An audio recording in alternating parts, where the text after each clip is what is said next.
Let's talk.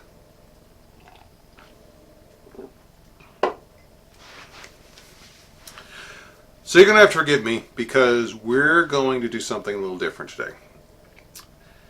We're going to go off into a tangent, but this is a very important tangent, so I need you to bear with me here. First of all, just a very brief bit of my personal background. My history includes 15 years in some form of fire safety. I was a volunteer firefighter for 5 years. I was a college student in fire safety engineering for 5 years, and ultimately I would go on to be a fire sprinkler designer for 5 years. I was a fire protection sprinkler engineer for 5 years here in Oklahoma. When I was a municipal firefighter, I got to see how things worked. I got to see each position of the fire truck and what the assigned job was and how it worked and how these men worked together in stressful circumstances in hazardous environments to save lives and property. When I was a college student, on top of all of my engineering and safety classes, which there were a lot of at Oklahoma State University, I also had classes taught by some of the leaders in pretty much the international firefighting scene. We had guest lecturers from London, from Canada, from all over the United States. My chief instructor for the fire management class was Chief Neal, who was the city fire chief for the city of Stillwater. Who I know he held a master's degree, but I think he had, I want to say it was 2 master's degree or 2 bachelors or something like that. I mean, this is not some rank and file firefighter. This guy had the credentials to teach a upper division or master's level course, is my point. And in that environment, I got to see very specifically how very minor decisions magnify quickly. I got to see, what an extra fire truck, one extra truck, one extra crew would translate to in cost versus effectiveness. I got to see, the type of political ramifications that came from a lot of decisions made by municipalities in the past and how that affected emergency services.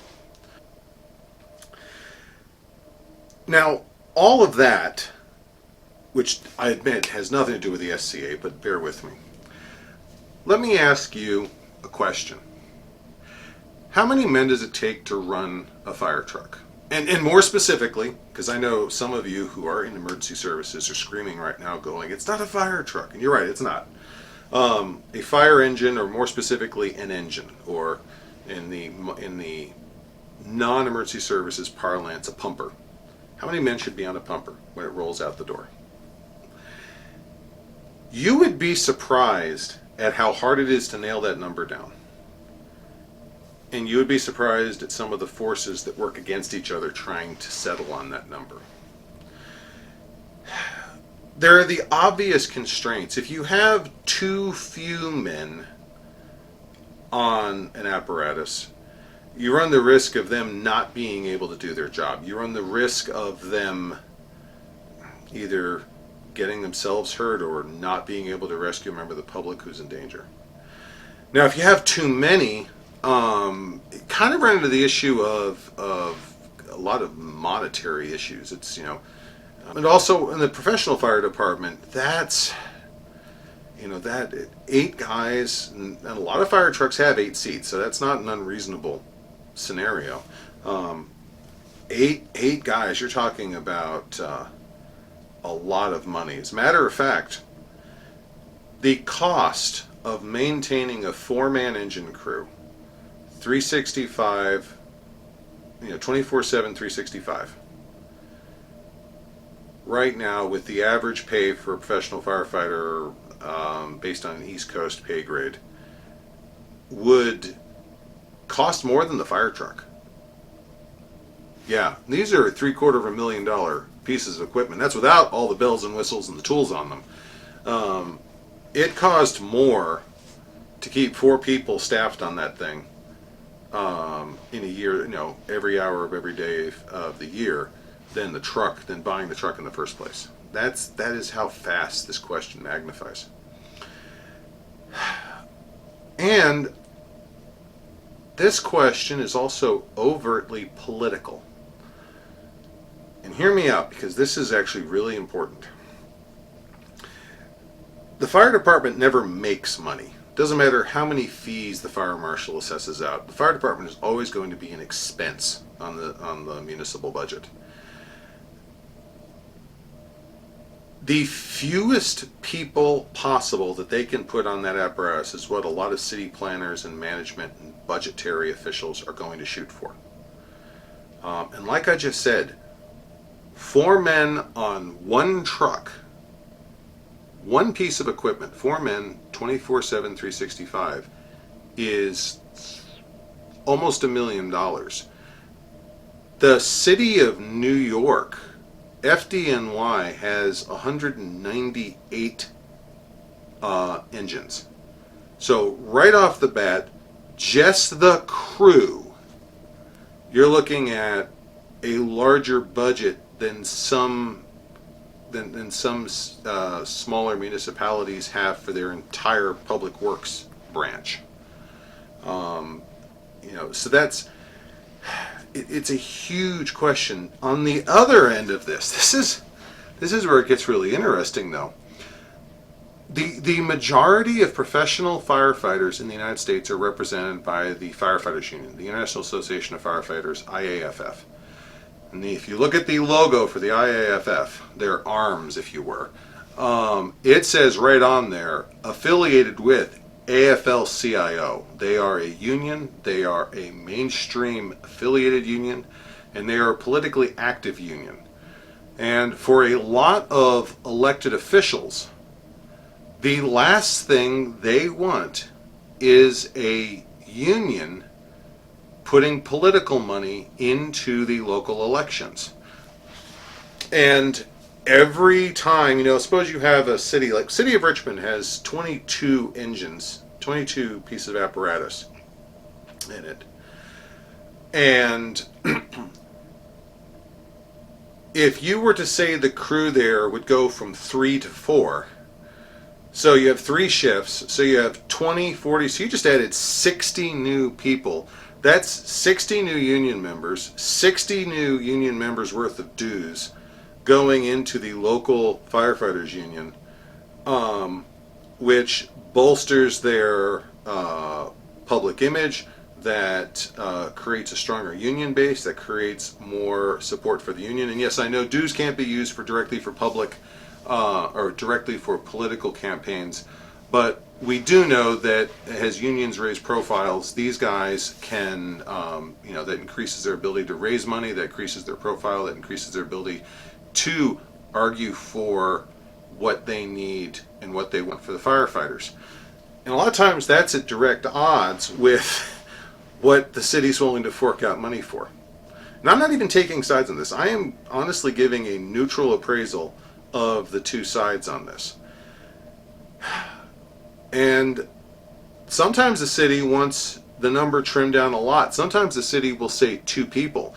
You think I'm joking? I'm not. There was a county in Maryland when I want to say 12 or 13 maybe, where they trimmed all their engine companies down to 2 men. And the statement was, we'll just punch out an extra engine for every emergency, so there'll be 5 instead of 4 pumpers going. And we'll wait until we get enough people there to do something, but that way we're cutting back manpower costs because we have the engines, we can't get rid of them right now. And there was a high profile case where an engine rolled up, had a driver and an officer on it, that's it. And there was a house with fire venting out the windows. They had to wait 5 minutes for the next engine to come in. And they couldn't do anything. You cannot do anything with 2 people. You never go in alone, and someone's got to stay behind and operate the pump. And going in without a hose with just 2 people would have been suicide. It was a nasty situation. Someone died in that fire. Like, there was someone stuck in the house. And what was worse, when the fire marshal did the investigation, they determined that had the first engine had a proper crew of at least 3, they could have effected an emergency intervention and possibly a rescue or possibly stopped the fire. and very likely would have, his report said, very likely would have saved a life. So, and that's not the only county that's done two-man crews before. That's just the one that had the infamy of having a front page headline the next day of two firefighters had to stand and watch this building burn for 5 minutes while backup showed up. It was a major mess. At the other end of this side, the union has argued a number of times for much higher numbers. There are plenty of arbitration filings where the union is like, that they've said, there are 6 seats on these pumpers, we need 6 firefighters in there. The science on 4 versus 6 firefighters and the cost benefits is dubious at best. They're arguing because they want more manpower, especially with the larger cities. You get a city like St. Louis, which has got 37, 38 apparatus.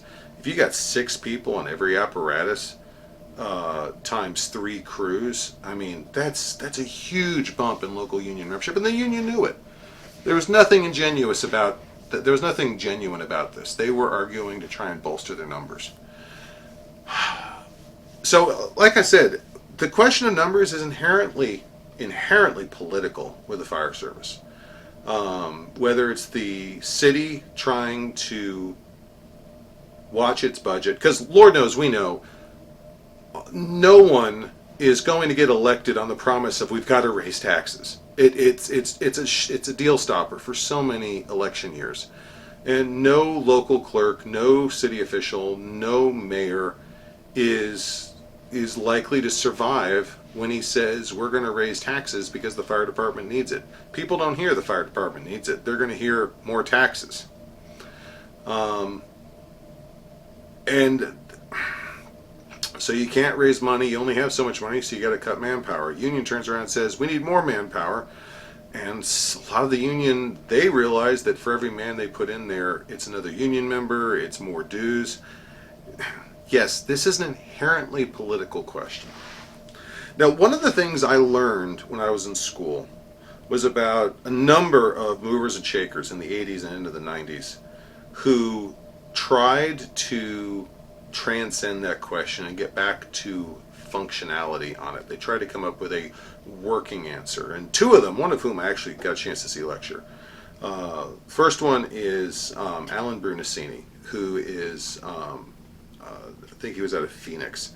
And phenomenal administrator, phenomenal leader, did great lecture.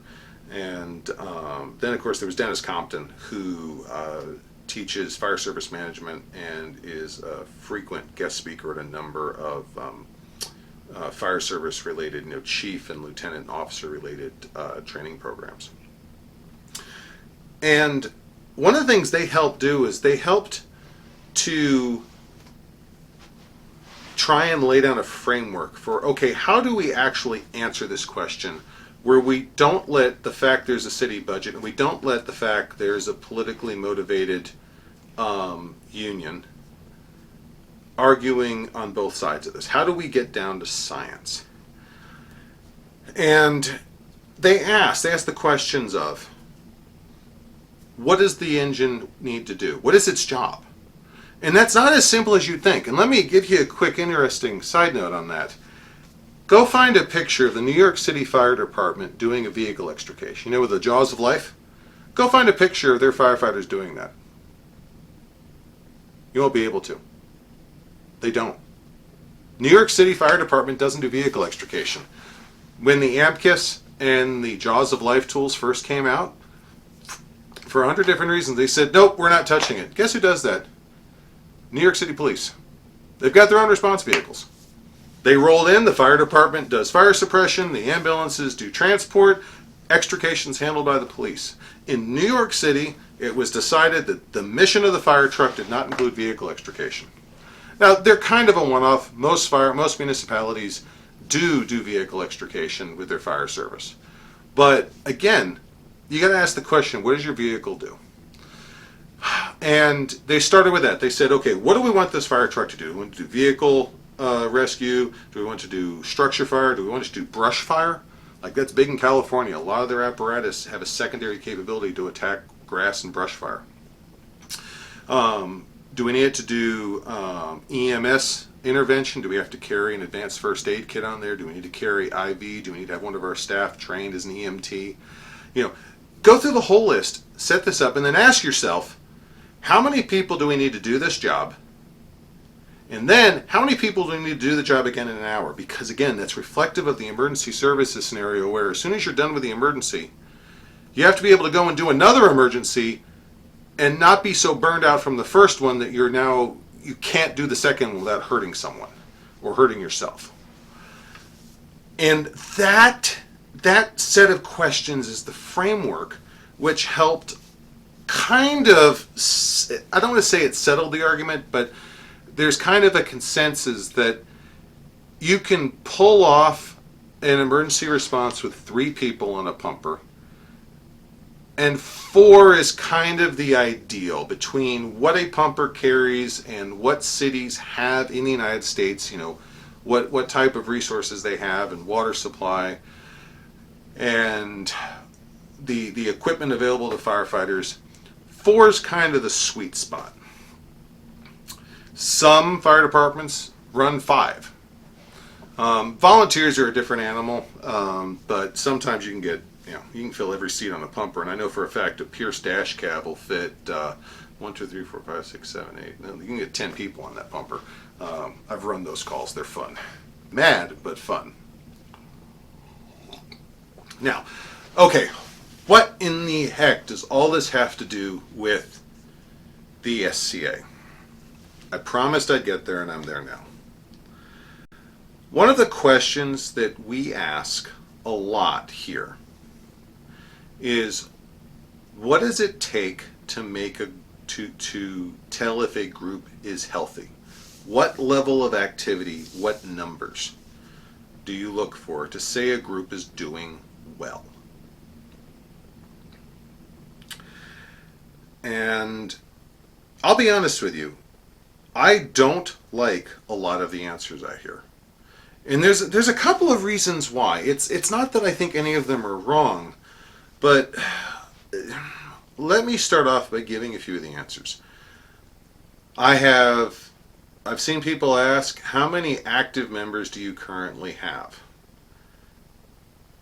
And one of the answers I heard was, we have 25 people who make it to our fighter practice. We had 25 people at fighter practice last week.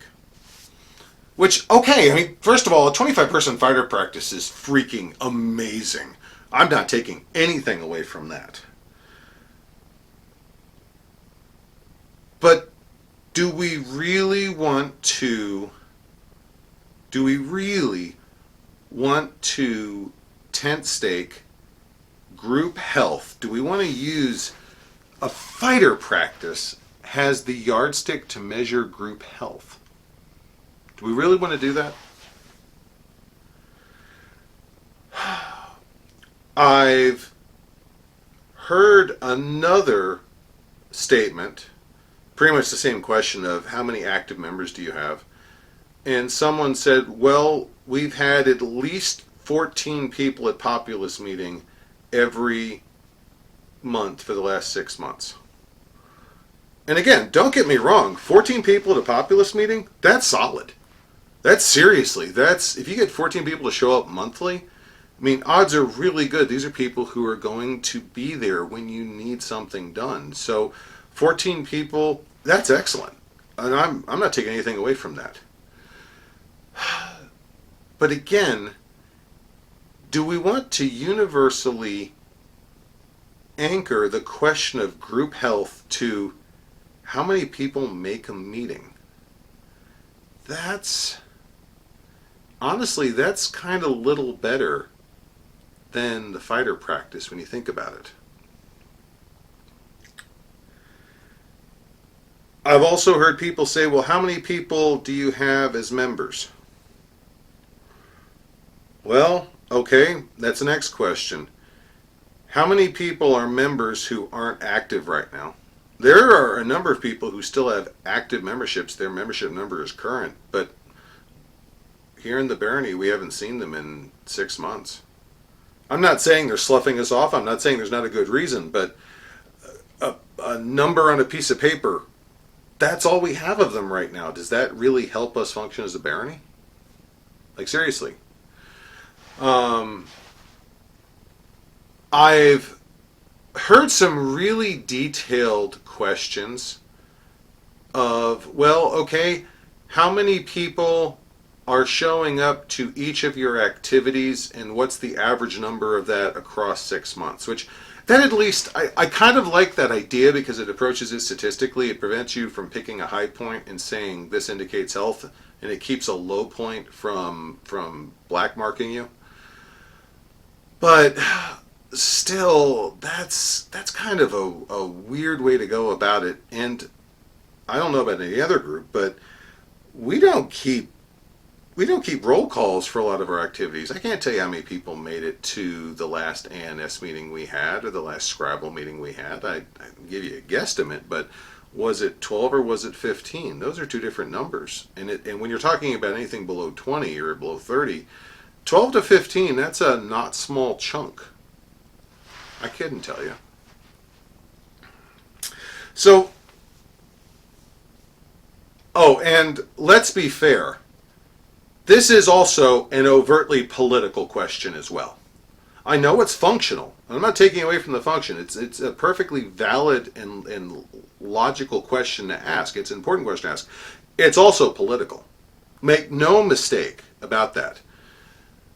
There are people who have a vested interest in portraying the group in the best possible light, even when there might be legitimate concerns about the group's ability to function. And I'll just say this with no reservations. There are people who have a worldview on this subject where they are inherently predisposed to look at your group in a negative light in terms of health. They will look for and find problem areas, and they will see your group through those lenses. And the fact that they are predisposed to see those lenses does not invalidate their position. They may very well be right. They may very well accurately describe your group as unhealthy and in need of change. Just as, because someone else is predisposed to see the best in a group and be optimistic, that does not mean that their appraisal of your group is accurate and then your group is suddenly healthy. All of these perspectives, they're valid perspectives. I can make an argument right now for my home group, Barony of Wiesenfeuer. I could make a compelling argument both ways. I could. I could probably take 10 minutes making a solid argument about how we're a healthy group, we're growing, we're doing fine. And I can turn around and I can make a compelling argument for we have problems right now, and if we don't change them, we're going to be in trouble in a year. Very easily, as a matter of fact. And like I said, going back to my previous examples, men like Dennis Compton and Alan Brunacini and a lot of the fire marshals from that period, they tried to take the nuance and the politics and frankly the emotions out of the conversation, and they wanted to ask a mission-oriented question. And that's what I want to do here. There are no simple answers to this question. Is your group healthy? Anyone who gives you a one-sentence answer, like they could say yes or no. Okay, that's fine. I asked a yes or no question. Is your group healthy? But if I ask, okay, what makes a group healthy or what makes your group healthy? Anyone that gives a one-sentence answer, yeah, just write them off right off the bat. Because this is not a one-sentence answer. This is not a one-sentence problem. And anyone who wants to say it is, I'll tell you right now, I think you're wrong. End of story. Let's go at this the same way the fire department did in the 80s and 90s. First of all, what do you need to do as a group? What's your function? What do you need to do in a year's time between January 1st and December 31st? What do you need to accomplish?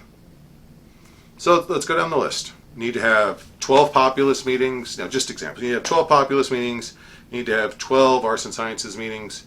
You need to have 12 officer meetings. Populist, officer, arts and sciences. Let's say you need to do 2 fighter practices a month. Okay. You need to have 1 event. Let's just say you need to do 1 event. Now, the event, that's kind of a big thing. Let's break that down for a minute. So the event's going to involve, do you have everything you need to do the event? Okay. Do you have the means to get stuff out to the event site? Okay. Do you have the means to where is all this stuff located? Can you get it to the event site? Is it everyone's homes? Is there a group shed? That kind of thing. Do you have enough people to run the event? Do you have enough people to do site heraldry, court heraldry, list heraldry? Do you have enough people to do list coordinator? And do you have enough people to do a feast if you're doing a feast? Now, these are legitimate questions, and yes, you can always ask for help from outside the group, and we encourage you to do that. But there definitely is a part of, do you as a group have enough people to maintain control and coordination internally? I'm not saying your group has to do everything. As a matter of fact, I ought to tell you your group shouldn't do everything. But do you have enough people and enough resources to make sure that all the things you want to have happen, and in the order that you want them to happen? You don't have to do all your feasts. You can bring an outside feast steward. But do you have the budget to put the upfront money to get the feast? Do you have the budget to pay for site? That's not a small deal right there. And then cleanup. Do you have enough people after an event's over, even a 1-day event? Do you have enough people and resources to stay late and clean up site, and then transfer all the stuff back to wherever the heck you got it from, and then put it all away, inventory it, mark down what's broken, what needs to be replaced? And that's a huge, really think about it, even with a large group, that's a not small logistical undertaking right there, all of that. And that's just 1 event. Are you doing 2 events? Doing 3 events? Are you helping other groups with their events? Do you have a relationship with a neighboring canton or shire or barony where even though it's not your event, traditionally you're expected to help bring a few of your pavilions or a few of your archery targets? That's part of that envelope. That's part of what are you expected to do.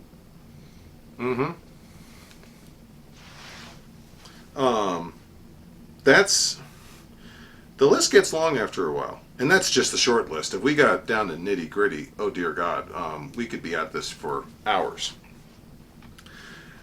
But once you get your list together, ask yourself the question, can you do it? Do you have enough people to maintain the officer slots you need? Do you have a marshal? Do you have a Knights Marshal or Rapier Marshal? Do you have an officer? Some groups don't have a Knights Marshal, but they have a marshal and an officer goes out with them, and that's how they're able to run practices. That kind of thing. Can you do the practices? Can you run the officer meetings? How do you guys do officer meetings? Do you get together? Do you go online? Can you do the populist meetings? Can you afford the populist meetings? Right now, my group, we rent out space at the local library, which it's not expensive, but it's 2 hours, $20 per meeting times 12. That's not a small chunk of change. We can recoup it easy enough, but that's not something you want to just blithely keep doing without realizing it's a negative on your spreadsheet.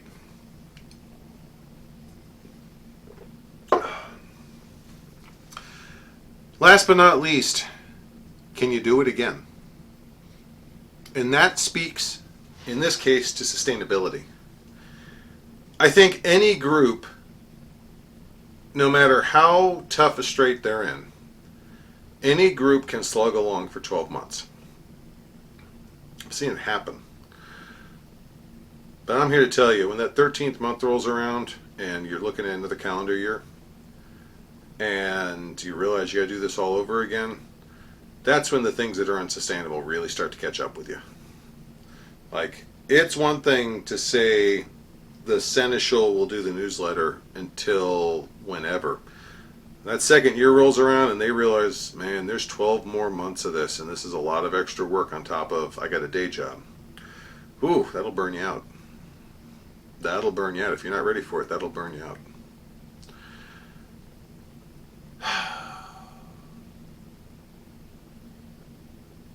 And like I said before, this is an inherently political question as well. Let's just say that and let's own it because it is true.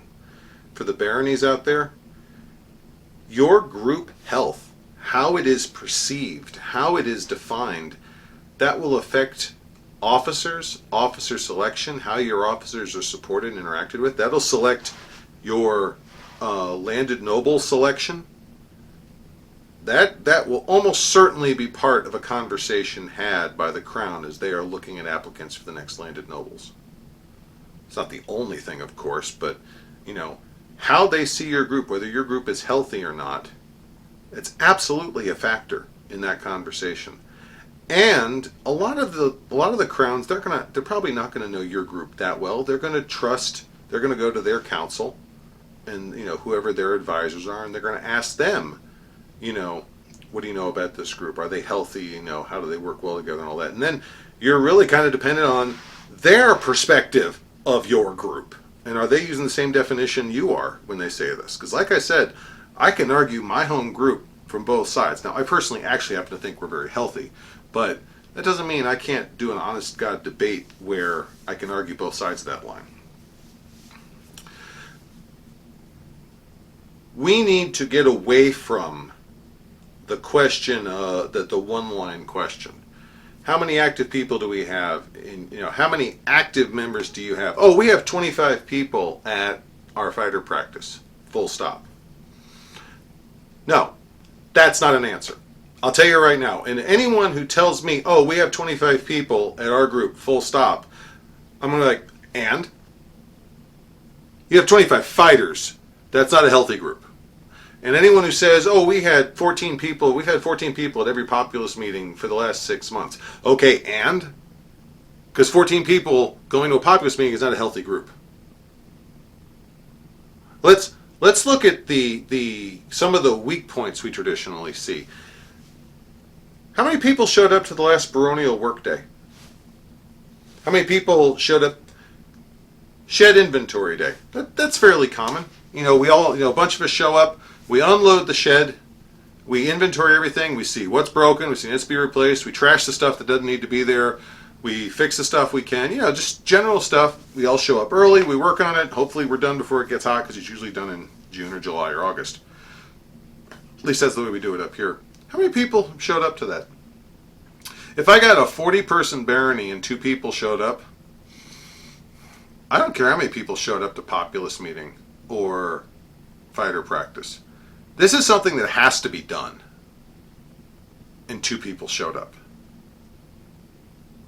This is a full stop. This is the kit that lets us do events. And only 2 people showed up to an activity that, let's just say right now, has been advertised for weeks, possibly months in advance, has been talked about, but only 2 people could show up. I'll tell you right now, that's a soft spot. I'm not saying that individually says your group is suddenly unhealthy, but that is not. You tell me you got 25 people at your fighter practice and I find out 2 people showed up for a work day? Ooh, that's not an argument in your favor.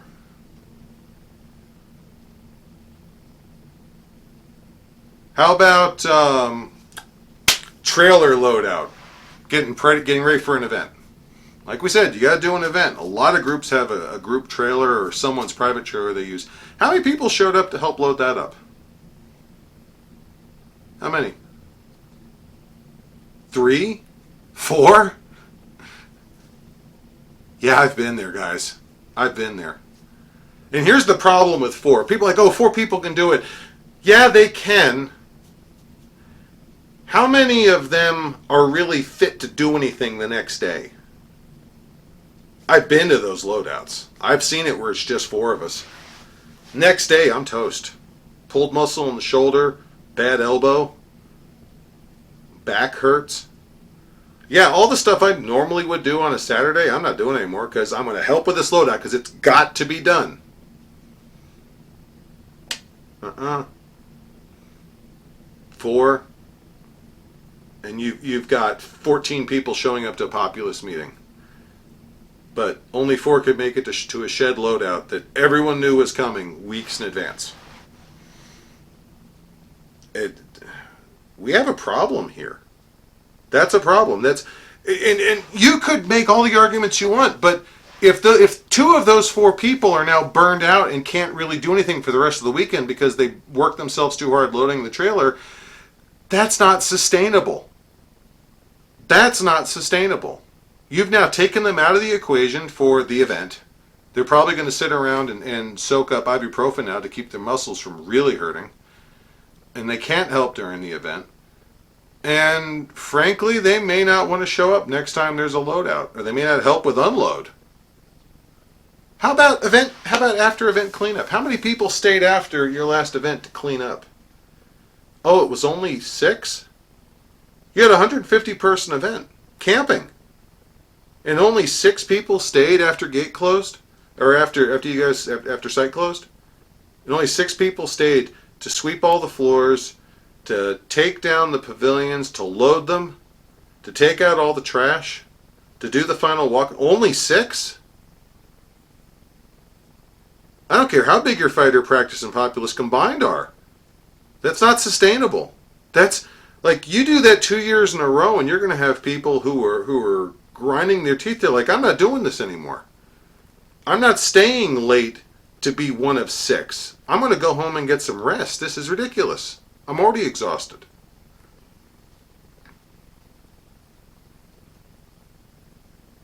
How many officers in your group have lasted the full 2 years? Just go over the last decade. How many of them lasted the full 2 years? How many of those that didn't? How many of them quit suddenly? How many of them burned out? How many of your ex-officers still play? How many of them still play locally?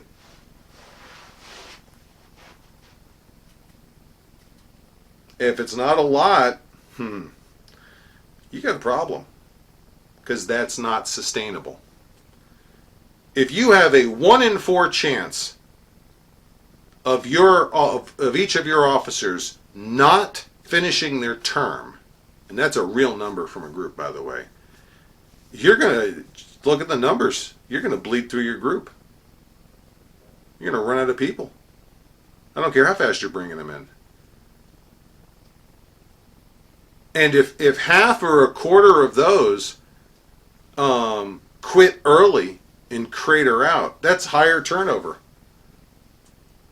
That's disruptive to the officer. I mean, you're going to have people, even if they keep playing, they're not going to be officers anymore.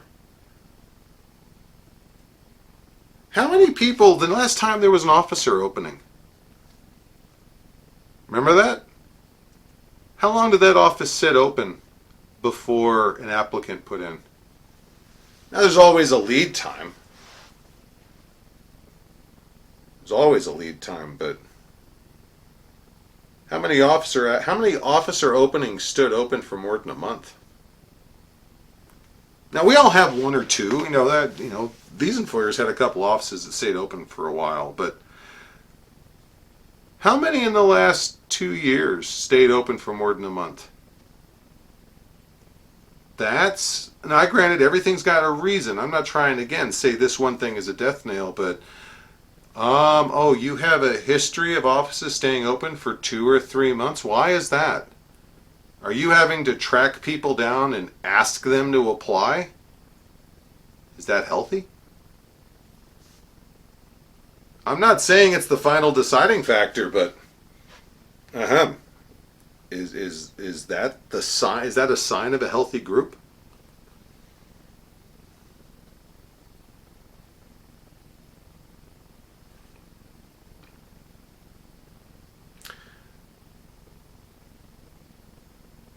I am going to do no one any favors if I were to simply give you a number or even an equation.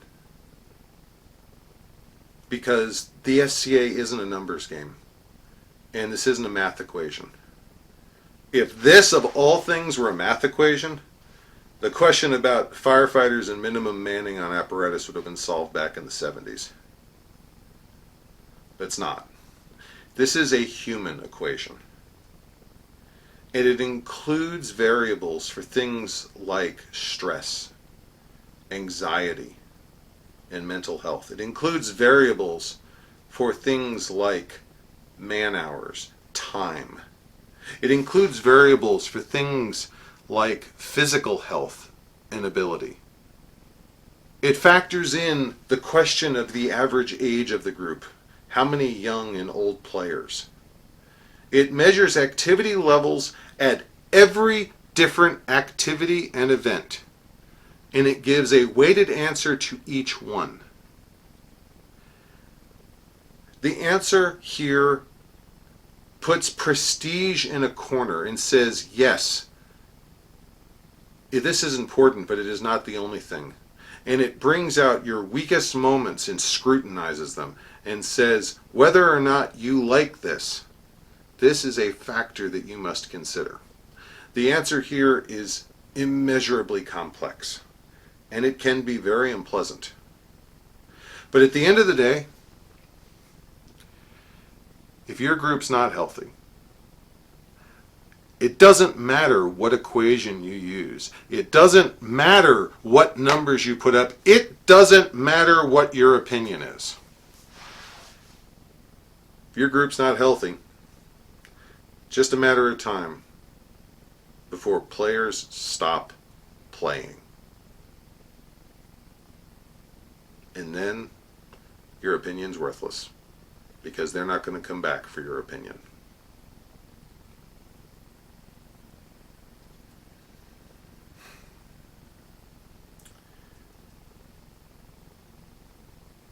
Before we are able to answer the question of what makes a healthy group, we need to get past the buzzwords and the simple answers and the catchy phrases. We need to stop looking to the board of directors and asking them to give us some holy benchmark, which, because we are the organization we are, we can refocus our efforts to hit that benchmark and not address any actual problems. We need to see what resources we don't have that we might need. We need to see what resources we have that we're not using. And we need to listen to our members. We need to talk to each other. And we need to listen when some of them say, this isn't working. You don't necessarily have to believe them immediately, but when two people say, this isn't working, well, maybe we need to listen to what is this and how important is it, and how important is it with a group.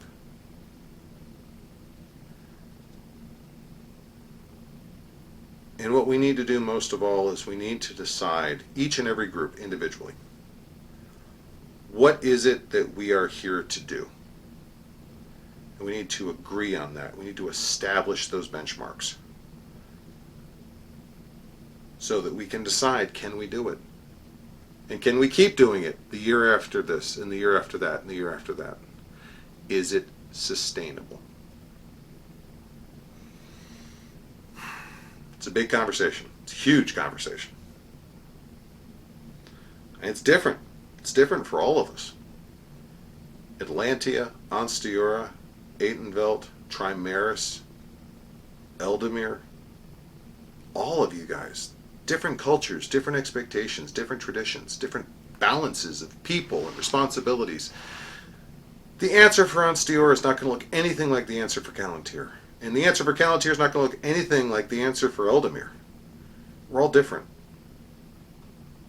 But we need to come up with those answers for ourselves, and we need to find the ones that work for us, that make us healthy. Because if we don't know, whether or not we know is immaterial. Because if we're not healthy, just wait till we start shedding members and we start burning out. Problem takes care of itself then as groups start folding. I don't want that. It starts with asking the right questions. Okay. I know. This has been quite the trip. We've talked about firefighting and politics, and we've asked tough questions, and there are going to be people out there, I guarantee you there are people right now, they're watching this video and are thinking that I'm calling out their group. Something I said it could only be about their group. Well, for half of you, no, that's not the case. For the other half of you, don't flatter yourself, your group's not that important. I have heard the 25-person fighter practice line, and I have heard the 14-person populace line probably a dozen times each over the past 5 years alone. This is a common conversation, and we need to start having it on better terms. We need to start asking the better questions. All right, enough from me. Thank you for listening, and I'll see you at the next event. Until then, goodbye, and God bless.